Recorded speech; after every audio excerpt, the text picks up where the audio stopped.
Federal Reserve Bank recently published their 2022 report on firms owned by people of color, which highlights key data from the 2021 SBCS across Asian, Black, Hispanic, and white-owned businesses. The Small Business Credit Survey, SBCS, a collaboration of all 12 Federal Reserve banks, is a survey of small businesses across the country that includes questions about business performance, the financial and operational challenges that businesses face, and financing outcomes. More than 10,900 small employer firms, and that's firms with fewer than 500 employees, in all 50 states plus the District of Columbia responded to the survey. The SBCS also collects key demographic data on business owners and their businesses' characteristics, including the race and ethnicity of a business's owner. Emily Wavering Corcoran is the program manager of the Small Business Credit Survey in the Community Development Department of the Federal Reserve Bank of Cleveland. And we wanted to talk to her about this new report. Emily, welcome to the Small Business Matters podcast. Hi, Gary. Thanks so much. So good to see you again, Emily. Looking at the 2022 report, what was your biggest takeaway or surprise comparing the 2021 survey to the 2020 survey for firms owned with people of color? You know, Gary, when we look at the 2021 survey data and then we look back to the 2020 survey data, the persistence of financial hardship and operational challenges stands out for all firms. And it's really particularly striking for small business owners of color. In general, businesses owned by people of color continue to face more financial and operational challenges than their white-owned counterparts. And so have small businesses owned by people of color fully recovered from the effects of the pandemic? And what was the most common financial challenge among this cohort? So in general, no, we're not seeing a robust, consistent recovery to pre-pandemic levels. Of course, you can look at recovery in a couple of different ways, and recovery can be very dependent on the revenue and employment size of the business. But in general, firms owned by people of color were more likely to report that their revenues continue to be lower than in 2019 before the pandemic. Just to illustrate what that looks like in terms of the numbers, about 8 in 10 Asian-owned small businesses have lower revenues now than they did in 2019, compared to about 6 in 10 white-owned small businesses. The report also said that small businesses were less likely to apply for pandemic-related financial assistance in 2021 compared to 2020, and that firms owned by people of color were less successful at obtaining funds compared to white firms, or white-owned firms, I should say. Were firms owned by people of color discouraged because they did not receive all of the funding they sought in 2020? And why did they not seek financial assistance? Yeah, it's a tough question and a good one. Small business owners of color who opted not to apply for pandemic-related financial assistance programs in 2021 most frequently indicated in the Small Business Credit Survey that they did not apply because they did not think that their business would qualify for the program. Firms owned by people of color are more often newer firms. So they might have largely been correct in that assessment, right? Younger firms may not have met the criteria for programs like the PPP, for example. So what kinds of financing were business owners of color more likely to seek out? Yeah, so I just mentioned PPP. That was actually the second most likely program that small business owners of color applied for. They were more likely to seek financing from the Small Business Administration's Economic Injury Disaster Loan Program, or EIDL. And it is worth noting here that some of that might be timing, right? So while PPP loans were available only until May of 2021, applicants could seek EIDL funds, including expansions of existing EIDL loans until the end of 2021. So there's some timing there, and there's potentially the criteria piece as well. So during the pandemic, small business creation soared. More than 5.1 million new businesses were started in 2020 and 2021. And the report suggests that many of those business owners, particularly people of color, felt they would not qualify for financial assistance due to not meeting all the criteria. Does the criteria need to be reevaluated to open up greater access for or during future crises? Gary, that is a fantastic question for policymakers. It's all about trade-offs, right? So depending on the nature of the economic crisis and the goals of a particular program, policymakers have to make decisions about how to design financial assistance programs.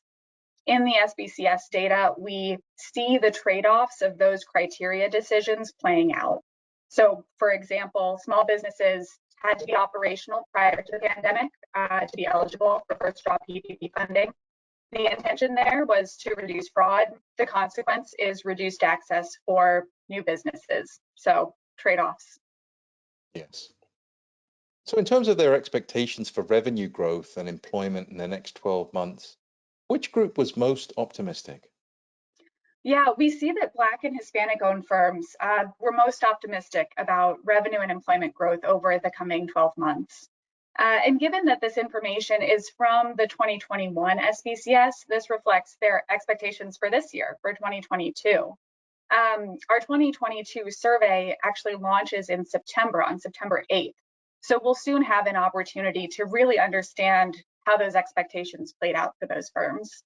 So with many of the forbearance programs offered during the height of the COVID-19 pandemic expiring, do you think firms who were in poor financial condition and who did not seek financial assistance are in danger of closing? And should we be expecting an increase in closed businesses? So small business credit survey data do not comprehensively capture business closures or business creation, right? Census data are the best sources to track those dynamics in particular.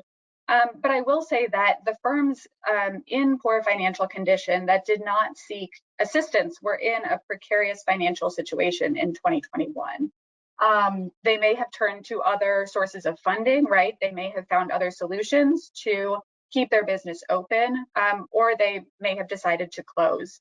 And again, we'll have to potentially look at some other data sources to really understand those dynamics, especially over time as we get a little more distance between our data and 2020, 2021.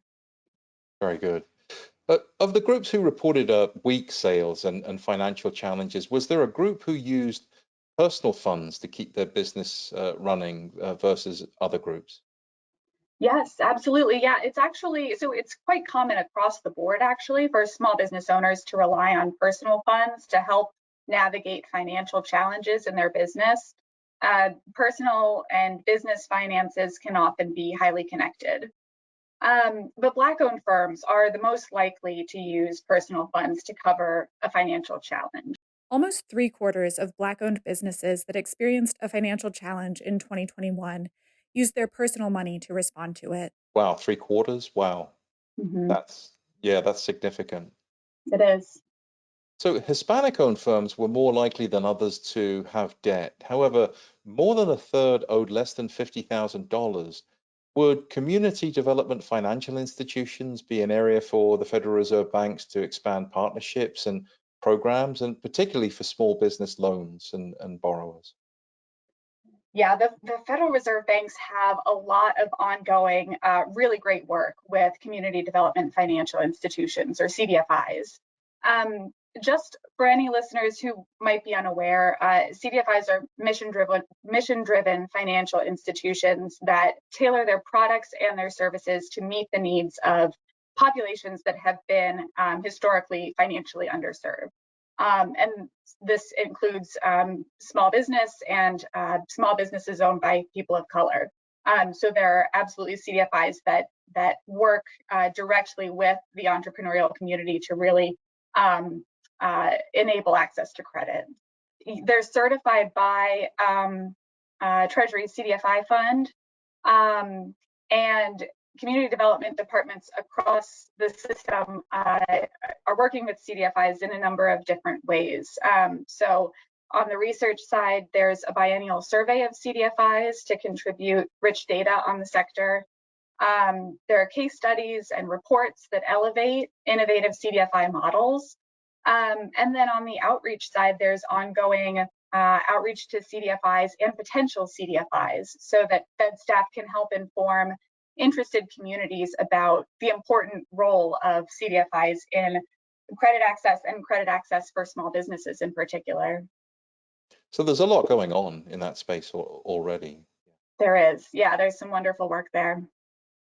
So what should business owners of color do with the information in the report? What can they learn from these trends? Yeah, our real hope is that small business owners can use this information to understand how their individual experience fits into broader trends. Maybe they see shared experiences in the data. Our work is always about amplifying the voices of small business owners, and that's important not just for policymakers to hear, but also for individual small business owners to be able to see their experiences represented. Well, Emily, this report is fascinating. It really shines a light on the disparity that exists across the small business economy, particularly for businesses owned by people of color. Thank you for all the great work that you and your colleagues are doing on the SBCS. And where can people go to read the report and other research the Federal Reserve Banks puts out? Sure. So you can go to fedsmallbusiness.org to find out more information about the Small Business Credit Survey and to read all of our reports, including the report on firms owned by people of color, as well as we have a report on hiring and worker retention. So you can check that out there. And then fedcommunities.org is sort of the one-stop shop to find out more about the community development work in the Federal Reserve System. Excellent. Well, Experian's really looking forward to supporting the next survey when it's ready to round up responses. And I want to thank you for coming on the Small Business Matters podcast today, Emily. Thank you. Thank you so much, Gary.